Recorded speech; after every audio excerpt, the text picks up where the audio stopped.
we're going to do a little advanced scanning with Nmap here. So what I want to do is I'm going to do something called an idle scan. And an idle scan makes use of actually IP. In addition to doing some checking on TCP ports, because of course ports live at the transport layer where TCP is, we're actually going to be making use of the IP headers as well. In this case, we're going to be using the IP identifier. Now, the IP identifier is actually used to figure out whether packets are fragmented or not.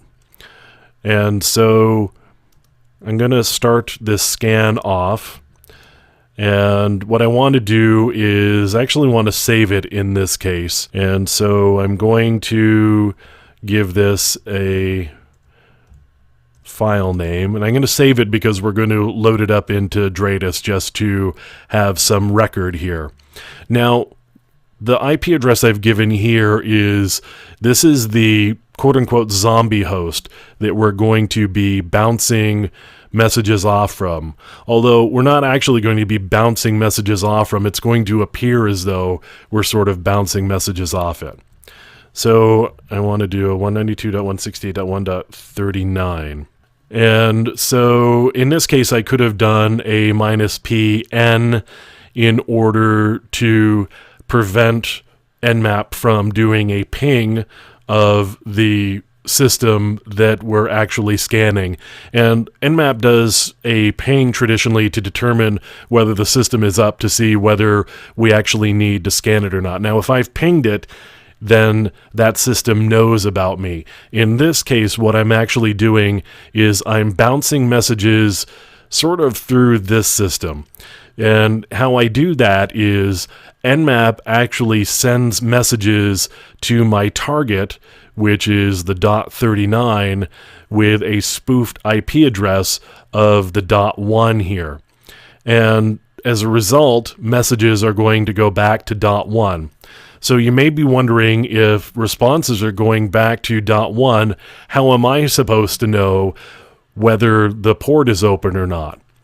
Well, the reason we know that the port is open is because we keep sending messages to .1 as well, and we'll check the IP identification header and determine how that identification number has been incremented. If it increments one way, then we know that the target didn't actually reply. If it increments another way, then we know that it got a different type of response. So based on how many numbers the IP ID flag or header field increments, we can make some determinations about how the target replied to it, because in between we keep checking the IP ID field and see how the field has actually changed based on the messages that we send and the messages that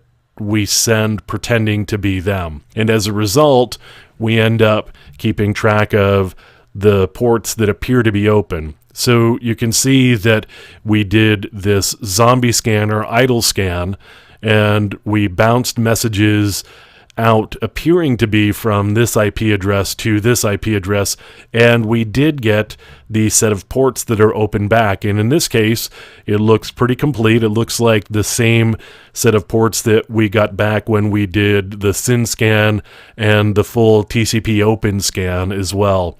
So you can see that if you pick the right host, then you can actually get some pretty accurate results. And when I say right host, I mean you need to find one that's actually not getting a lot of messages. If it's actually getting a lot of messages, then the IP ID header field is going to increment in ways that we can't predict. So it's called a zombie scan because the host that we're bouncing through is just kind of not doing much of anything. So it's a bit of a zombie. So if you pick the right zombie host, then you can get pretty accurate results on your target using that zombie host to mask your identity. And that's really the point of doing this idle scan, is you want the target, the real target, not to know about you. And so you use this other host that can't be tracked back to you to be able to bounce these scans through.